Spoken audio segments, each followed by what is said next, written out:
I sat at the kitchen table, gripping my coffee mug as if it was the only thing keeping me together. My heart pounded in my chest, but I forced my voice to stay steady.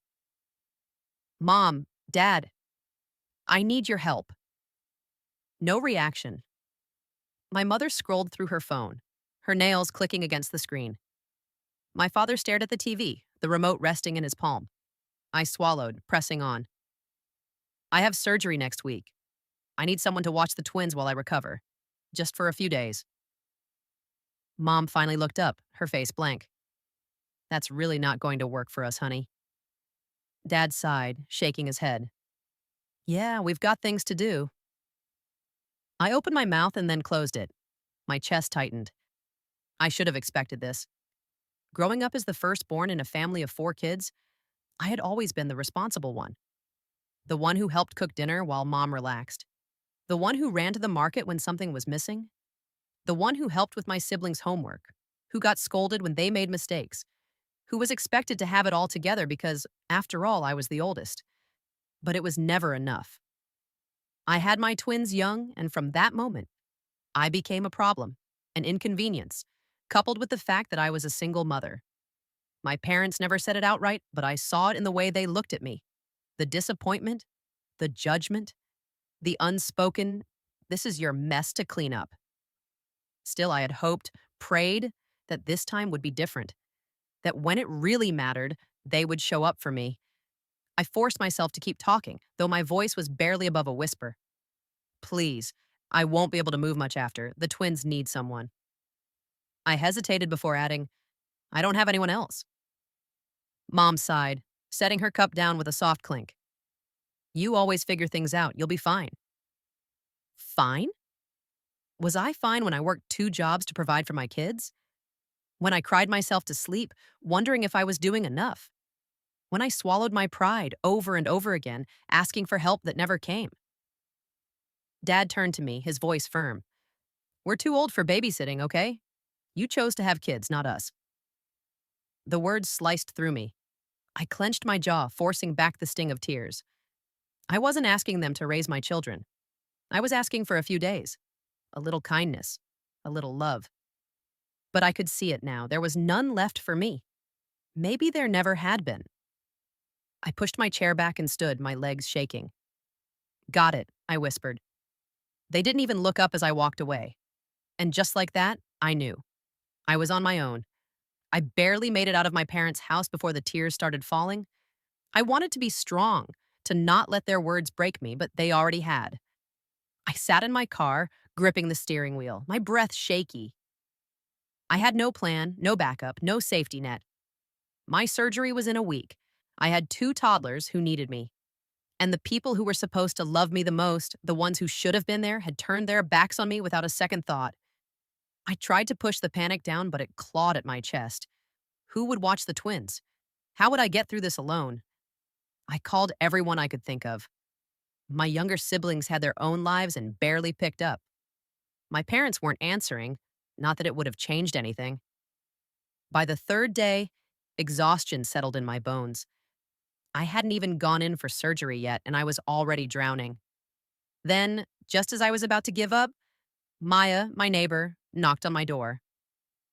I heard you were having surgery, she said, her voice soft, eyes filled with concern. Do you need help with the kids? I stared at her, unable to speak. Maya had her own 3-year-old and a busy job, but here she was, offering to do what my own parents refused. I wanted to say no, to not burden anyone, but the truth was, I had no choice. Are you sure? My voice cracked. She nodded. Of course, you're not alone in this. And just like that, I wasn't. The day of my surgery came faster than I expected. I kissed my babies goodbye, swallowing back the guilt of leaving them, even just for a little while. Maya smiled and assured me they'd be fine. As I lay in the hospital bed, the cold sting of the IV in my arm, I stared at my phone, hoping, praying for a message, a missed call, something. But my parents never checked in, not once. The silence from them was louder than anything I'd ever heard. The pain after surgery was unbearable, but nothing hurt more than that. I spent the next few days in a fog, Too weak to do much, too heartbroken to sleep. But Maya brought the twins to visit, and seeing their little faces, hearing their giggles, reminded me that love wasn't always where you expected it. It wasn't in the people who should have cared. It was in the ones who chose to. Slowly, I started to heal my body, my heart. I wasn't sure if I'd ever stop grieving the parents I wished I had, but one thing became clear: I had family. It just wasn't them. Weeks passed. My body was healing, but my heart still felt raw. Some nights I lay awake replaying everything: how my own parents had abandoned me when I needed them most, how they never even called to check if I made it through surgery, how Maya, a neighbor who owed me nothing, had done more for me than they ever had. I told myself I was done with them. Then, out of nowhere, my phone rang. Mom. For a long moment, I just stared at the screen. My fingers itched to answer, to demand why she was calling me now. Why, after everything, she suddenly remembered I existed. Against my better judgment, I picked up. Hey, sweetheart. Her voice was light, cheerful, as if nothing had happened. How are you? How are the twins? I clenched my jaw. Now she wanted to ask about my kids? I'm fine, I said, my voice flat. Good, good, she said quickly, brushing past it. Listen, your dad and I have been planning this trip, and we're a little short on money right now. We were thinking you could help out, just a little. I almost laughed. I'd been lying in a hospital bed, struggling to sit up without crying in pain.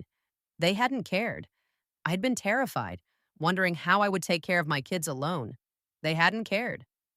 But now, because they wanted a vacation, I was suddenly their daughter again. Something inside me snapped, not in an angry, screaming way. Number. It was calmer than that. Colder. Like a switch had flipped. For years, I had let them walk all over me. I had begged for their love, their approval, their help, only to be met with silence, indifference, rejection. That ended today. I took a slow breath, steadying my voice. How much do you need? I could almost hear my mother's relief. Oh, not much. Just a few thousand.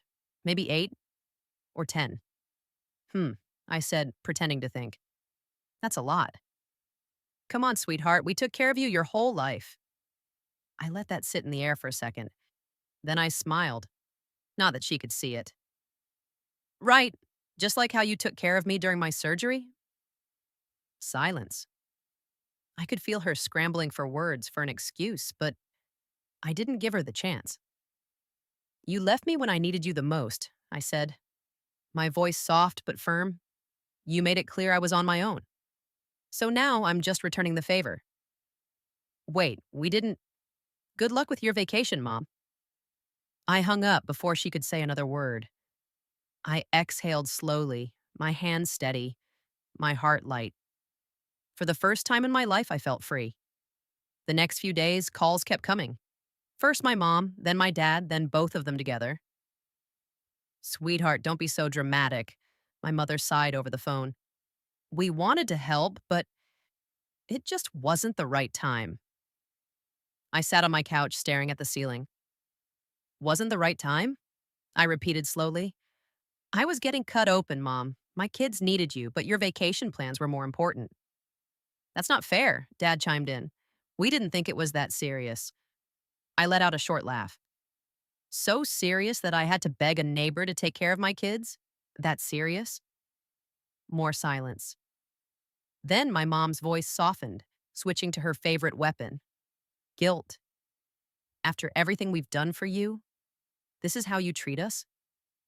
Everything they've done for me, like how they made me raise my younger siblings while they ignored me, like how they never showed up for my school plays or celebrated my wins, like how they abandoned me on a hospital bed, afraid and alone. I took a slow breath. Mom, I am treating you exactly how you treated me. She scoffed. So you're punishing us? I smiled. Number, I'm just learning from the best. They kept trying, pushing, twisting words to make themselves the victims, but I didn't budge. I was done playing their game. Then the whispers started. Aunties and uncles began calling. I heard you're refusing to help your parents, one said. her voice dripping with disapproval. After all they've done for you? I didn't argue. I didn't explain. I simply asked, did they tell you how they abandoned me before my surgery? Silence. Another relative tried. They're still your parents, you know. You have to forgive. I smiled. Oh, I do forgive them, but I'm not their ATM. Word spread fast. And suddenly their vacation fund wasn't the only thing running low. Their reputation was too. Feeling the pressure, they tried one last trick. This isn't you, my mother said one evening. You're being so cold, so ungrateful. I looked at her, really looked at her. For years I had chased their love, bent over backward for their approval, swallowed my pain just to keep the peace, but I wasn't that girl anymore. I'm not ungrateful, I said. I just finally understand my worth. And for the first time in my life, I saw it, the fear in her eyes. Not because she was losing money, but because she was losing control. The calls still came in like a flood. First a cousin, then an uncle. Then an aunt who hadn't spoken to me in years. What's this we're hearing? My aunt's voice was sharp, almost accusing. You're refusing to help your own parents? I pressed my fingers against my temple. Did they tell you why? That's not the point, she snapped. No matter what, they are still your parents. You should respect them. Respect. That word again. It only seemed to work one way. Then my uncle called. Beta, we all have our differences, but family is family. Be the bigger person. The bigger person, another favorite. The one who swallows pain, who lets things slide, who gives without ever receiving. They left me alone when I needed them the most, Rat, I said quietly. But now they want me to fix their problems? Parents make mistakes, he sighed. It's your duty to forgive. I ended the call. More messages poured in. Some gentle, some harsh. You know how they are, one cousin wrote. They raised you. You owe them. Owe them. That phrase twisted something inside me. Later that night, I sat on my bed, my mind drifting back to a memory, one I hadn't thought about in years. I was 8. My younger brother had fallen off his bike, scraping his knee badly. He sobbed as I tried to clean the wound with a rag. My mother stood at the door, watching, arms crossed. You're the oldest, she said. It's your job to take care of them. My job. I remember feeling so small, so tired. I was a child too, but no one ever treated me like one. I'd taken up so many responsibilities at such a young age. I blinked back to the present, my heart pounding. Had it always been this way? Had they always expected me to carry their burdens while they did nothing? The weight of it pressed down on me. This wasn't just about the vacation money. This was about a lifetime of being used. I had spent my whole life trying to earn their love, their approval. But what if I had been chasing something that was never there? While still in my thoughts, it occurred to me that my siblings could raise the money for them if they wanted. But it would take time, seeing as I am the only one doing exceedingly well. The next morning, they showed up at my door unannounced. I wasn't surprised. After all the calls, the guilt tripping, the whispers from relatives, I knew this moment would come. My mother's arms were folded tightly across her chest. My father stood stiff beside her, his expression cold. We need to talk, she said, stepping inside without waiting for an invitation. I took a slow breath. Go ahead. My father's voice was sharp. Why are you treating us this way? After everything we've done for you? I let out a small, humorless laugh. Everything you've done for me? I repeated, shaking my head. My mother frowned. Yes. We raised you, we gave you everything, and now when we need help, you turn your back on us? Something inside me snapped. When you needed help? My voice trembled, not with fear, but with the weight of years of hurt. Where were you when I needed help? When I was scared, sick, and desperate? You left me to struggle alone. My friend, not you, took care of my babies while I was in surgery. My mother waved a dismissive hand. You always find a way, don't you? We knew you'd manage. I felt my fingers curl into fists. That's the problem, I said, my voice steady now. You never think about me. You expect me to just manage, to handle everything, to be strong, to give and give while you take. Well, I'm done. My father scoffed. So what? You're punishing us? Acting like a child because we didn't drop everything for you? I held his gaze. No, I said. I'm finally standing up for myself. Silence. My mother's face twisted. We're your parents. You owe us. There it was again. That word. Away. I took a deep breath, my heart pounding, and said the words I had been holding inside for years. I don't owe you anything. The room went still. My mother blinked. My father's jaw tightened. For the first time, they looked uncertain. I straightened my shoulders. I will not pay for your vacation. I will not be guilt-tripped. And I will not let you use me anymore. A flicker of something crossed my mother's face. Shock, maybe even fear. For the first time, they knew. They had lost their grip on me. The door slammed shut behind them, but their presence lingered like a shadow in the room. My heart pounded in my chest, my hands trembling slightly. I had done it. I had finally stood up to them. I expected to feel victorious, but all I felt was tired. I sank onto the couch, staring at nothing, emotions crashing over me in waves. Relief. Sadness. A strange, quiet kind of peace. I'd spent my whole life trying to earn their love, trying to be the good daughter, the responsible one, the strong one. But no matter how much I gave, it was never enough. Not anymore. A soft giggle pulled me from my thoughts.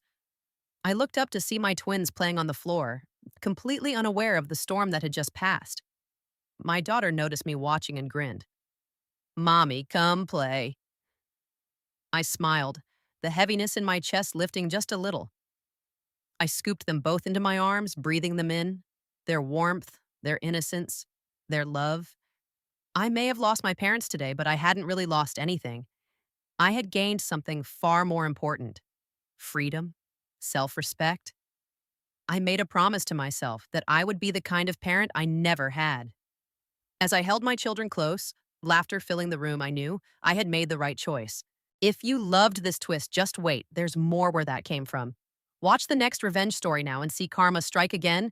Don't forget to like and subscribe to keep the stories coming.